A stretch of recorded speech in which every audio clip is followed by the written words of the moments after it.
Hello, everyone. I'm Christina. We're coming on just a few minutes early, and I'm sorry about the glare. I'm just trying to get that out of there so y'all can see flowers instead, right? Want to say hello to Doc. It's good to see you. Haven't talked to you in a minute, and I'm glad you made it. And I'm glad that everyone that comes in the next few minutes or along the way, I'm glad you're coming too. Just want to say thank you for always being here. I want to welcome you all and encourage you all to hit like, subscribe, share, and definitely comment.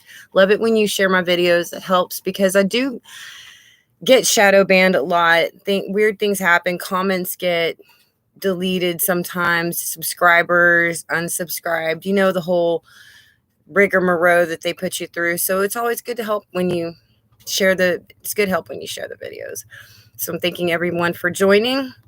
I also wanted to start out letting everyone know on the eastern side of the United States that I've been praying for all of you that's been in the path of the storm.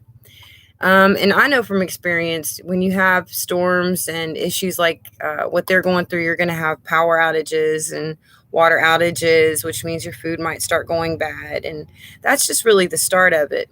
Okay, so my prayers are going out to you. We're going to talk about some really crazy news later, but first we're going to go ahead and start with the first press conference Biden has had, and just really my notes and highlights on it. But I can tell you that as soon as he was done with his press conference, that there were a lot of angry people from some of the things that he said, which when you listen to it sounds good on the surface, but anyway, I'll let you be the judge for yourself if you haven't. If you're on your way home and listening at home while you're cooking dinner, just whatever it is, go ahead and settle in. Here we go. All right. As with Biden's usual MO, he starts with the jab news. He's always pushing the jab, always pushing. But he wants to have 200 million jabs in the next 100 days or in 100 days. He wants K through 8 open in the first 100 days still. He says that they have nearly half of those schools open, and he's positive he can reach that goal still. He started talking about a rescue plan, signs of hope in the economy. And he was saying things like experts are projecting a 6% growth in GDP. I've been hearing a lot of news that says actually quite the opposite, and how these stimulus bills and certain things are inflating our economy, but he started to say something like the people that are filing for unemployment has fallen by 100,000 people. He took credit for that. And I'm sitting here thinking, wait a minute, Texas just opened back up. Then they started putting hiring signs out. And if that's why the unemployment is getting lower on the national average, I hope he's not really trying to take credit for that, especially after what he called our representatives in Texas before opening our borders. Hello, C. Lynn. Good to see you here also. Alrighty. We're just going to keep on going, okay? Because it gets pretty knee deep, right? People filing for unemployment. It's fallen by 100,000 people. He's taking credit for that. Whether he deserves it or not, I think is in question. But he says help is here and hope is on the way. And he says a lot of things, often build back better, which sounds, first of all, like terrible grammar. But it also reminds me of what Jonathan Cahn is always referring to as the sycamore trees and how we will rebuild, okay? And I've even heard a comment with someone saying, what was it? That they think that this whole Build Back Better campaign is just code for the Great Reset. Again, this is something for you to ponder. I'm not making any claims, but this is just, at least I can tell you what's going through people's minds. Okay, so then we really get into the questioning, the hard questions that the media has been dying to ask and hoping to get answers for. And believe me, the man was pretty skilled at answering them and not answering them at the same time. Okay, the first question was about immigration and gun control. And they asked how far had he come in keeping these promises to the American people. His answer was, these are long-term problems that they will begin to focus on one at a time. Biden says Republicans are going to have to decide if they're going to work with us or continue to divide the country. So Biden is already saying, well, it is all the Republicans' fault because they're not working with us. They don't agree with everything we say. So there was some finger pointing already. The next question was, can your presidency be a success if you don't follow through with your promises? And his answer was, that is for the people to decide, the American people. Now, believe me, there was a lot more talking going on than just the notes that I'm making. Some of you may know, I'll put it down in a nutshell, or, the simplest answer they finally give us. It was well scripted, wasn't it, Elizabeth? Hello, Adrian. Good to see both of you here too. Just want to welcome everybody. Welcome, welcome. All right. Next question. The "don't come now" immigration message is not being received. How do you dissolve that confusion? And is there a timeline on the overcrowded facilities, which are worse than they've ever been in overcrowding? Biden believes that the immigration hasn't surged. That was his answer. There hasn't really been a surge. He said that it happens consistently throughout time and that this isn't really a surge. He says the reason they're coming is because the season is right, because it's spring and the circumstances in their country. But he did start Trump blaming, okay? He started talking about how so many things were broken and Trump did this or he didn't do that. And immediately you could feel just this negativity coming in. Claims the majority of people who are crossing are being sent back. That's what he said. The majority are being sent back. His words. Do you believe that? I'll leave that to you. Says he is building back capacity, but it's going to take time. I guess that means helping with capacity. I was taking these notes kind of quick. Sorry.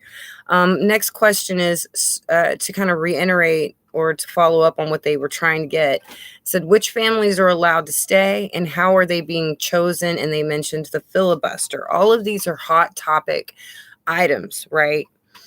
The answer by Biden was all will be arranged by priority. Basically, Mexico is not going to take all of the migrant families back, but we're working on that. Only ones he doesn't want to refuse are the children, according to him, and establishing a system to find out if it is a mom and dad they're calling or a trafficker. Excuse me.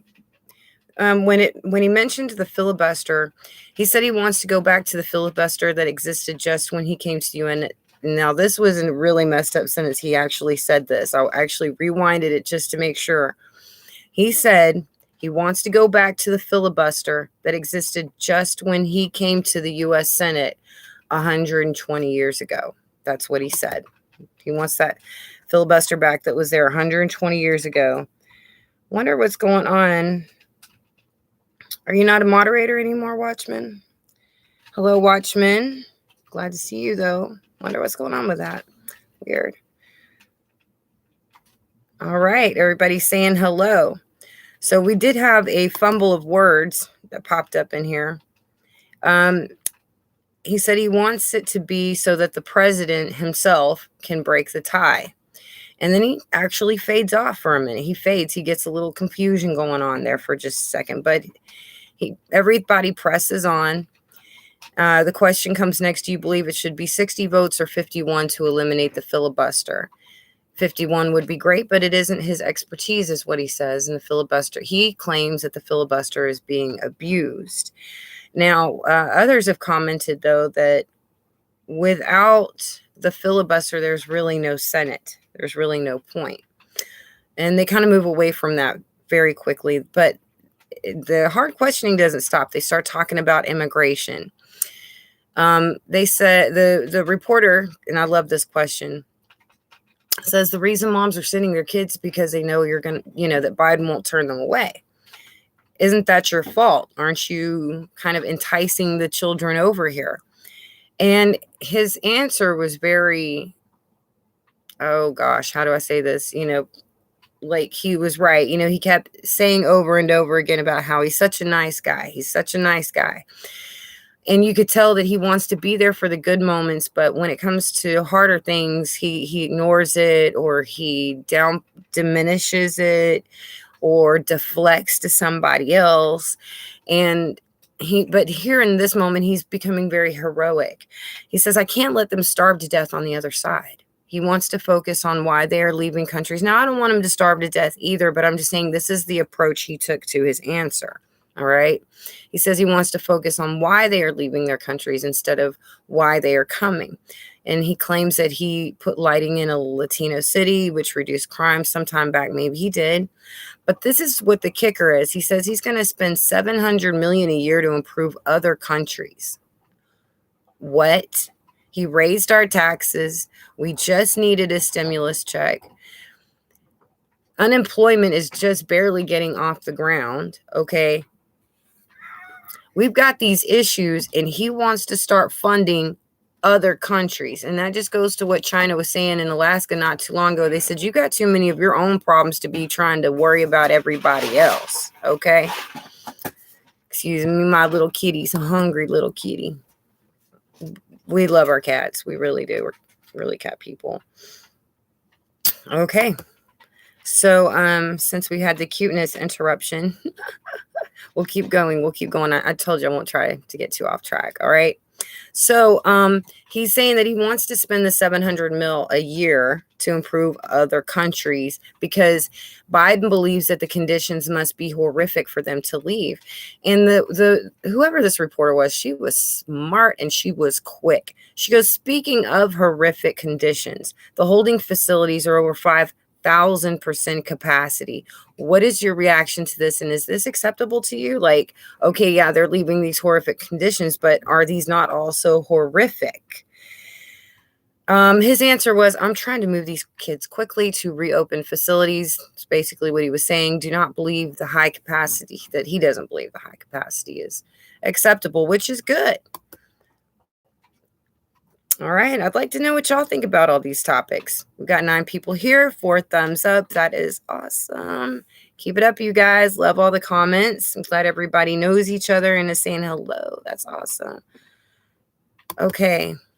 We're going to go to the next question, which was about Afghanistan. They mentioned that there was a May 1st deadline to remove the troops. You said it is past time to end these forever wars. Can you confirm that May 2nd, there will be no troops out there? His answer was, that date is a bit difficult due to tactical issues. He's consulting with partners on how to proceed. We're not going to stay long. We're not going to stay a long time. We will leave.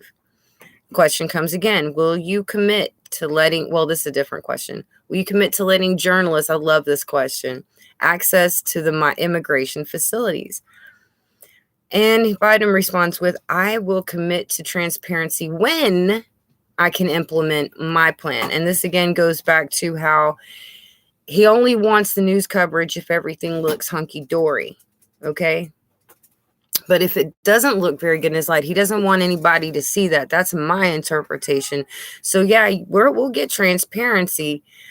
But then he goes and basically says that no time frame is being given on how soon. It's just basically when he can implement his plan. And this is coming from his campaign. Then basically he was saying, oh, I'm Mr. Transparency here. You'll be able to see what you want. But there's of course some red tape there. The question comes next. Did you move too quickly to roll back some of the executive orders of your predecessors? His answer was that the previous plan wasn't working, had a negative impact on law, international law, and human dignity, and that he makes no apologies for that. Okay? But I'm assuming they're discussing Trump and his previous policies and how they weren't working, but nobody really agrees with it and nobody's buying it either. And I think that in a lot of these questions, this is where everything was getting so upsetting, because already he had said that the majority of people were being sent back, and nobody really believed that. And the news is coming out that only 13% are being sent back. Watchman says he's breaking a different financial level of family one at a time. They have been saying the Colorado shooter used the gun he had recently bought. Wasn't that a handgun? The news is now calling it an assault handgun. Yeah, they've been saying that. They have been. It's always just a way of continuing to disarm future victims, to demonize people that would register and carry these weapons legally and have these background checks. It's always a way to victimize the victim, okay? Joe Biden says he'll have 2 million arms jab by May. Yeah, no, actually I could have sworn he said 200 million. I'm not kidding. And there's been other comments about how he's hoping that maybe we'll have some independence by Independence Day, but nobody really understands what that means. And it's almost irony to hope you have independence on Independence Day, right? Right, 200 millions. Okay, so we're gonna keep going because I didn't get all these questions. Towards the end, I was kind of getting tunnel vision, so we go on a little bit further. The next question was about Korea. He answered with his interest in denuclearization, and he's consulting with allies. So I skipped a few questions. You can definitely find this press conference if you Google, YouTube, search it, whatever. If you want to look through the whole thing, this is kind of a Cliff Notes kind of version of it. He seemed to do okay for a little while without phasing out, but then I noticed there were plenty of times when he got very loud when saying Republican voters agree that voting issues have to be fixed. Like, even Republicans agree. The Republican voters agree that voting issues have to be fixed. He would get very loud and angry at times. That was very strange. Very, very strange. So voting issues have to be fixed by passing legislation, but he won't lay out a strategy. Plans to run for re-election. Now, this is already a headline, okay, that he has plans to run for re-election, because a lot of people are thinking, no way are you getting reelected. And from what I'm hearing rumors of, that Trump is going to try rerunning in that same year. So this should be interesting. And at least this way, we got to see what happens when people like Trump are in office versus people like Biden, and see which one we really think is better for the nation if we have one left by the next voting year. That's just something I'm saying. But he does plan to run for re-election. But then he says he plans on it, and that he's really a believer in fate. So even though he plans on it, he's not really thinking much about it, because he's leaving it in the hands of fate, not the hands of God. Okay. But then he goes on to say he's planning to run to rebuild the backbone of the middle class. And this is where he gets angry again, they build America and unions build them. Have you rejected bipartisanship? He goes, not at all.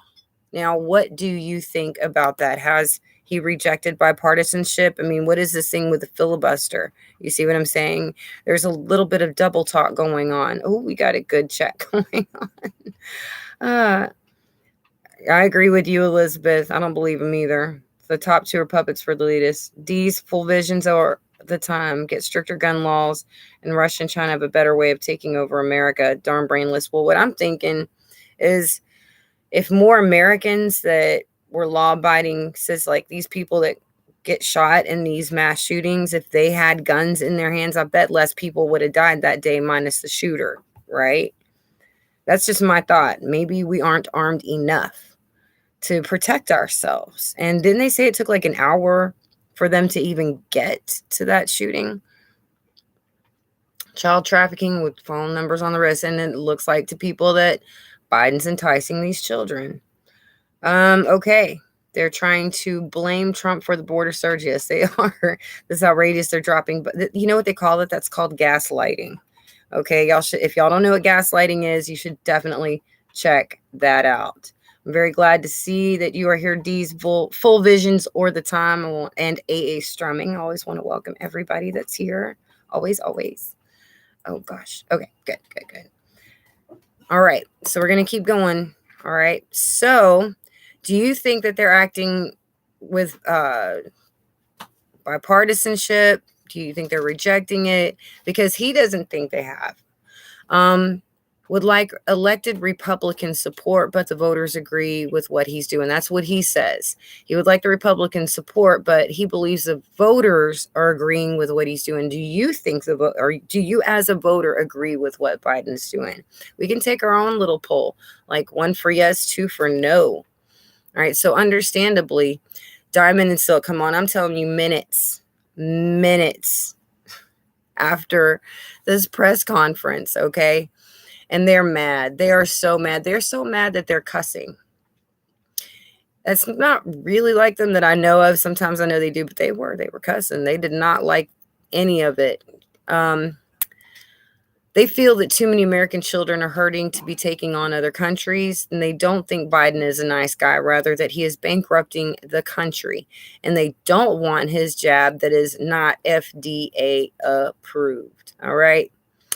So next, I want to kind of go over some really wild news that I've been seeing. The first one being, it's called Biden White House staffers asked to resign or work remotely after revealing past marijuana use. Now, apparently this must be for the staffers only, because it's already come out a long time ago that Kamala had admitted, and this is the vice president of the United States, had already admitted years ago, or whatever amount of time ago, that she smoked weed and inhaled. I guess she didn't want to look like Clinton, who was a liar. So she just came out and did her usual laugh thing and said, yes, I inhaled. But now these same two, vice president and, President Biden and Harris, they want to ask you to resign over something you've done in your past that they themselves are guilty of. At least the vice president has admitted it. But there is an article about that, and we're going to go look at that. We're going to check my bookmarks out. Just give me a second and we'll get to this article.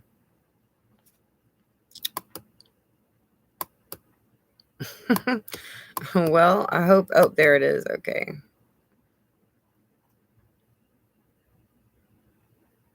Yes, there we go. I finally found it. ABC 7 Eyewitness News reported Sunday, March 21st. White House staffers asked to resign, just like we talked about. Were suspended or are working remotely after revealing past marijuana use during their background checks. Sources familiar with the situation tell CNN 5 people are no longer employed at the White House, while additional staffers are working remotely. In many of the cases involving staffers who are no longer employed, additional security factors were in play, including for some hard drug use. While marijuana use is legal in many states, it is still illegal on the federal level, which can present a hurdle in the federal security clearance process. They have nothing better to do, seriously, than worry about past marijuana drug use. The Daily Beast was the first to report on the Biden's White House terminations and sidelining of staff who admitted to marijuana use, CNN reported. The White House underscored on Friday that it has eased some restrictions in its security clearance policy to be more lenient about employing individuals with a history of drug use. Okay. Now there is a related article, okay, that I also thought was interesting, titled Illinois COOF 19er jab guidelines do not include pot smokers in phase 1B, those who smoked cigarettes included. Okay. Seriously. Okay. What this means is that, from what I gather, if you are a smoker, marijuana or cigarette, then it is not advised that you get the jab because of possible respiratory issues. So it says, when can I get the COOF jab in Illinois? Governor Pritzker announced Illinois expanding eligibility April 12th. Springfield, Illinois. Illinois residents who smoke marijuana will not be eligible to receive the jab early. That's the current guideline under the state's vaccination phase 1B plan. This decision was made despite the fact that cannabis smokers are at a higher risk for respiratory issues. Okay. Oh, so what they're saying with that last line is if you're a smoker, you're at higher risk for respiratory issues, so why shouldn't you get the jab? But the guidelines are saying that maybe that's the exact reason that they're not completely eligible right now, that it might enhance any respiratory issues that smoking is already causing. But on the upside, if you don't want the jab and you're a smoker, you've got an out, a clear out in Illinois. It's a wild one, but it is. That's not wild enough. Something is also up with the Suez Canal being blocked. Yes, it is. And we've talked before about how shipments are going to stop coming. We've also talked about how we haven't unloaded the cargo shipments that we have gotten, and we're not giving back the empty cargo trailers. So now the Suez Canal being blocked, that's a serious issue with trade. Okay. To hurt the economy. Yeah, they say it could take weeks to get rid of that cargo ship and get it unstuck. They're going to try to make open carry against the law now. That might be true. The CDC says that 16 people died soon after getting the shot. That's a lot of people. It's like you want to save your life, and it's like, because of something you thought would save your life. I mean, I'd rather take my chances with nature. I really would, because I don't really like their solution. I agree with Diamond and Silk on this one. It's not even FDA approved. Are you kidding me? No. There are plenty of reasons why I'm not into this, but don't let me get off on a tangent. They're also going to bring in the snake bite from Europe that is causing blood clots. Anyway, I was hearing about that too. I heard about that too. Oh, and this other woman, I heard she was bleeding through her female parts uncontrollably because she couldn't clot.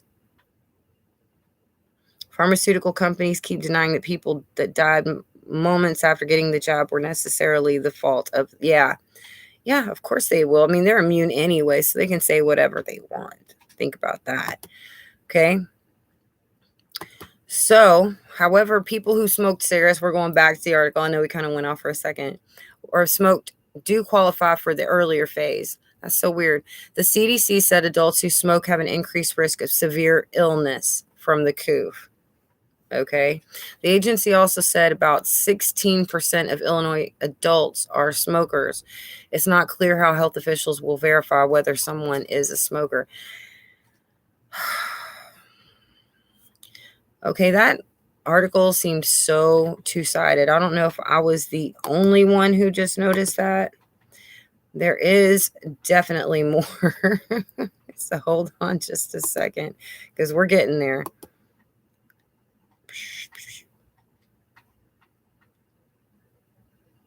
Oh, yes. This was interesting. Did y'all know that California wants to vote on a school curriculum that decolonizes America? Let me just read you the title of this article. California to vote on school curriculum that decolonizes America, praises Aztec gods, little g, and builds a post-racist society. Gods, plural. So it wasn't enough just to reject God and his son. Now we've got to go with many gods from somewhere else. Aztec gods. The Aztecs, as I know them, don't really exist anymore. So this is very, very strange, but this is the curriculum that California wants to put up. And it says the ethnic studies curriculum will affirm marginalized communities that don't feel part of the narrative of the United States currently. So if you feel left out, they're saying that's why they're doing this. I think they're just introducing other gods under the guise of inclusivity. In addition, it goes on to say, to promoting a social justice and decolonization agenda, there will also be unity chants and affirmations, one of which is praise of an Aztec god. The state's Board of Education is set to be presented a new draft on March 17th. That day is already passed. Schools around the country have been reevaluating curriculum in light of George Floyd's murder and the demonstrations that followed around the U.S. So George Floyd caused them to hype Aztec gods? That doesn't even make sense. So it said they would vote in the coming week, and I could have sworn they actually did end up voting on that. Oh, believe me, I've got some really weird news to keep up. So if you keep telling you, so if you want to check this out in a little bit, by all means, it's there. I think they did vote on it. I just can't remember. I can't remember if they actually passed it or not. I guess I'll have to check that out or see if it's in my notes somewhere. But it says California's new curriculum will focus on social consciousness and cultures often ignored or skimmed over in traditional educational textbooks, such as African American, Chicana, Latina, Native American, and Asian American and Pacific Islander studies. Okay, I think you pretty much get the gist of that article, don't we? All right, now this one was pretty interesting. If you hadn't heard, that Iran threatened to attack an army base recently and kill an army general. Well, this army base happens to be located in Washington, D.C., and is minutes away from the D.C. Capitol building. That's right. Told you I seen that place on flames in my vision. I'm like, okay, I wonder how far they're actually going to get with this, right? But the truth is, it wasn't just the army base or killing an army general that they're looking to do. Look at the placement of where the attack is supposed to be in that small little place of D.C. All right. Now, while Tucker Carlson is reporting that the Democrats want to deny jobs based on race, at the same time, the Chicago suburb to become first city to give Black residents reparations. Maybe this is where I was seeing the update. Okay, so maybe they didn't vote on that Aztec god thing in California yet. We'll check back. But anyway, Chicago suburbs become first city to give Black residents reparations. $400,000 as first round of payments over 10 years.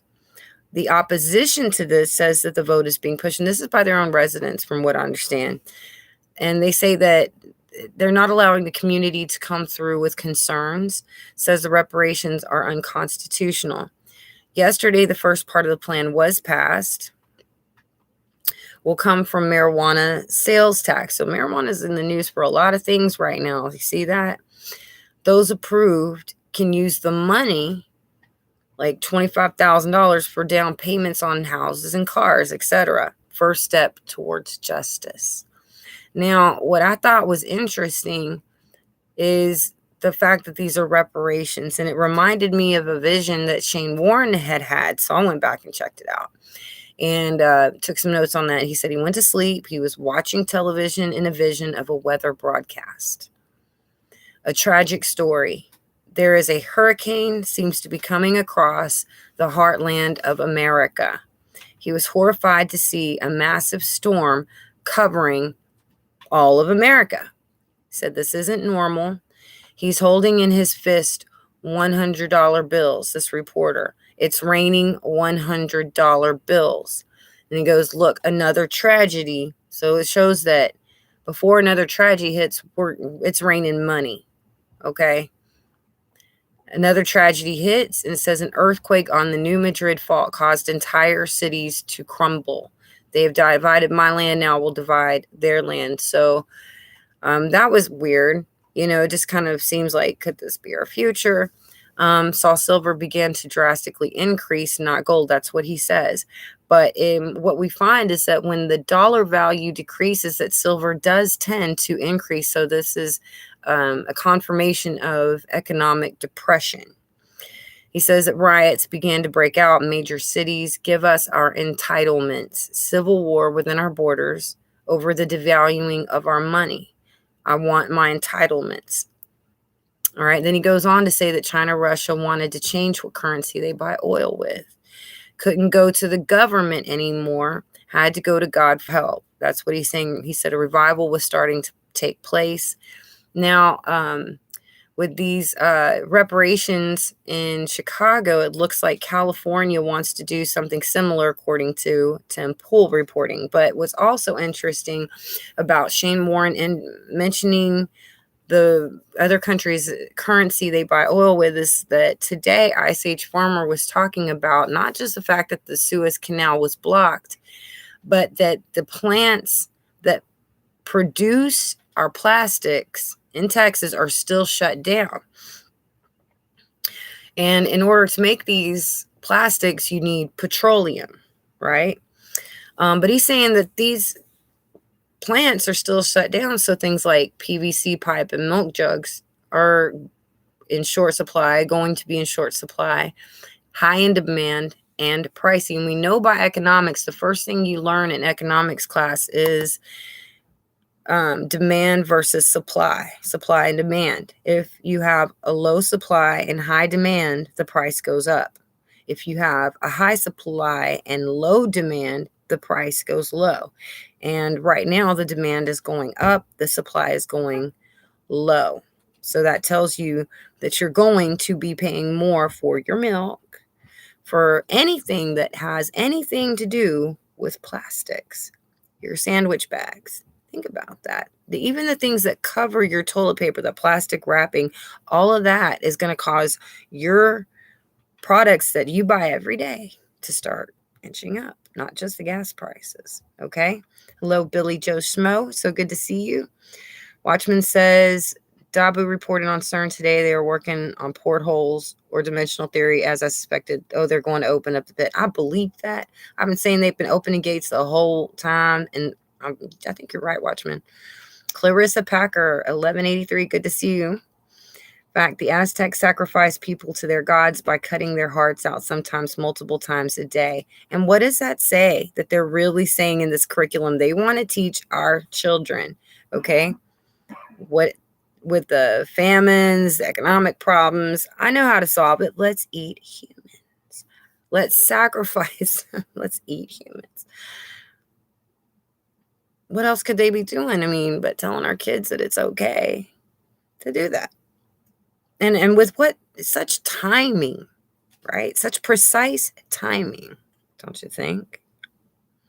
I think you brought up a really good point, Clarissa.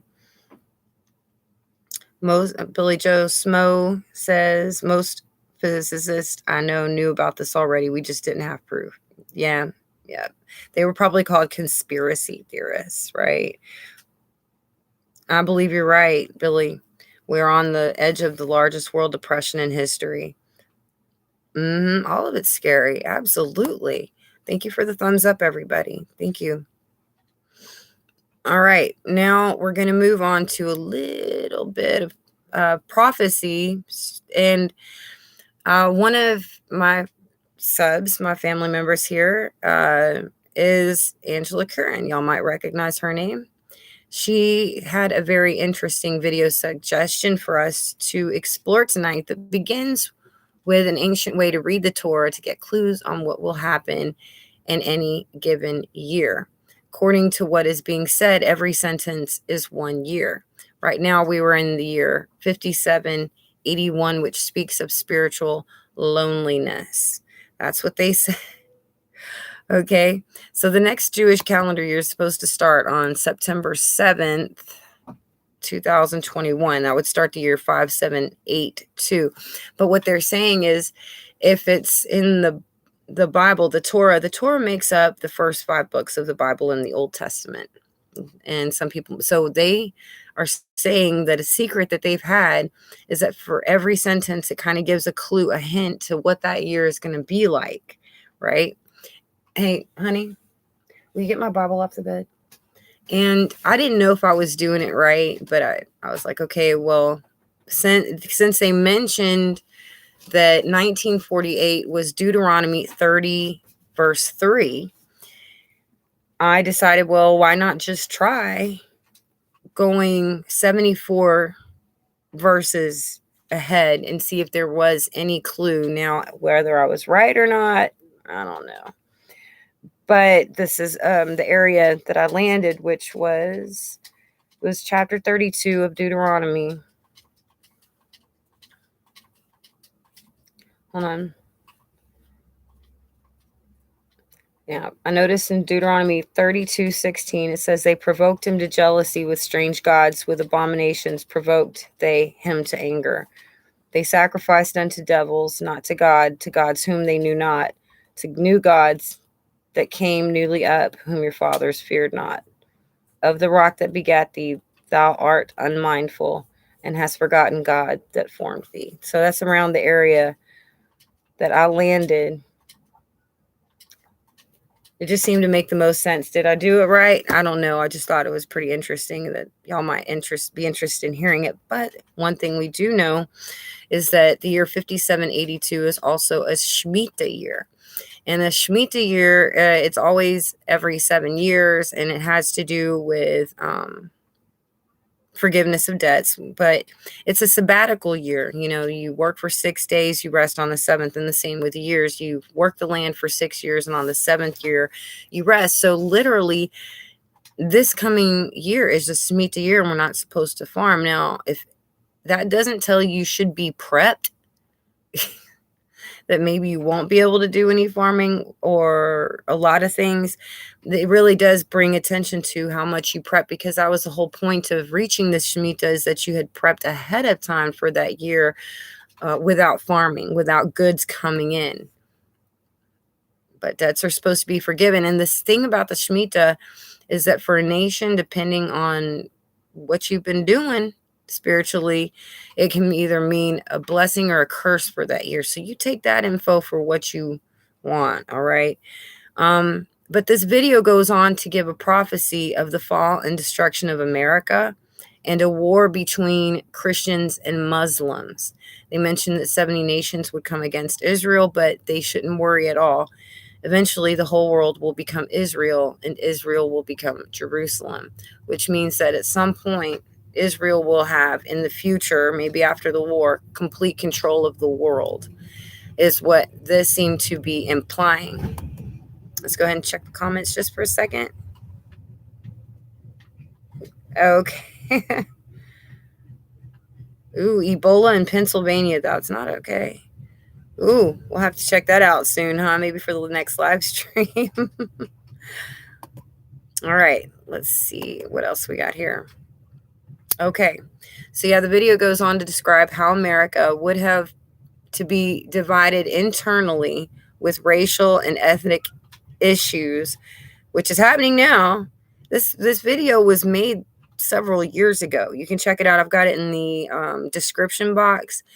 But it says that, and this is several years ago, it said America would have to be divided internally first with racial and ethnic issues while simultaneously supporting extremist and isolationist tendencies. So yeah, we've got the extremists, and they are isolating us one from another according to the pandemic rules, right? Those who study the Torah believe that America will decrease in power. So you look back at this Build Back Better campaign and Biden's very positive sounding conference, there's a lot that speaks against what Biden is promising, and even suggests that no matter what he thinks he's going to do or what he looks to do, that things may not go that way at all. If you know anything about Shemitah years, and definitely, I think y'all should check out that video that Angela recommended. I did put that in the description box for everybody. So let's go ahead and check the comments for a minute. Pat Robertson this morning got tricked into a question about Babylon and Revelation, if America is it, and he admitted it, but not to face doctor on just the book of Revelation. Does he not know Babylon is? There's always controversy. There's always controversy over the Bible. In the Old Testament, Psalms, Isaiah, Jeremiah, Zechariah. So much evil and destruction, the news won't tell us what is going on. I think they want to, but I don't think they really can. They sure hit Biden with some hard questions today. Ebola is bad, but it said in the Bible that plagues would come. Plagues, plural. So we're gonna, but the thing is that these plagues, even though they come, they can't. It's not like they're gonna kill off the majority of the people. They can't, because it looks like the Holocaust kind of does that for us. And there's famines that kill, and the beasts of the fields kill. You're gonna experience landslides and earthquakes. There's gonna be different ways, but there will always be survivors and people to keep going on. So yeah, some people might die from certain pandemics and diseases. Some people might die from famine, but not everybody will. It's just a matter of how and when we all die. Did we all really live? Now, that's always the best question to ask yourself. Are you really living? Are you making the most of the opportunity that God gave you in this life? And things are nearing an end, and we're at the end of an age, which means that all things really need to be broken down. If we think that Biden is going to do any better than any president that came before, he's only a man. This is God's will. And considering the agenda of places like California, as far as introducing multiple gods and child sacrifice and cannibalism to our children, I'm pretty sure that there's some judgment wrath coming this way to the United States. A lot of people might not agree. Oh, God loves America. Well, sure he does. But he also has a law. And he's not going to make himself out to be a liar, because he's righteous and holy and true, right? He's not a liar. So we have to make sure that we've got our eyes open. He's going to be our only protection. But when it's our time to go, it's not something I'll worry about for myself, because I know that I'm going to be with him. And that's okay with me. It's not like I'm getting a whole lot to hold on down here for. It's when it's not time to go, I'm going to go. I'll be happy. I'll be happy. And the government may not tell you, but God has already told us ahead of time what would happen. See, there's always a lot. There's always a lot that can be said. I'm pretty sure that we talked about most everything. I wanted to go ahead and give y'all a brief update on the trailer. I'm very close. I'm about to get a couple of things like the shelf clear coat on that, and that'll be put up. No problem. I just haven't gotten to finishing that clear coat. I actually have to go buy it now that I've put the kilts on it. Then a little floor trim piece. But right now I'm working on getting a fridge for this. It's a food ministry trailer, for those y'all don't know about it. But we're going to be providing breakfast and brunch and ministry. We're going to be preaching the gospel. We've got big letters on already that says victory in Jesus, but we're going to get a fridge in there next. And I'm eyeballing one for like $300. Right now I've got 130 saved up. So please pray for me on that, because everybody's really excited around here, is always asking me. But I also want to thank everybody that came by. I want to say God bless you to all of you. And I'll talk to you soon. All right. Bye.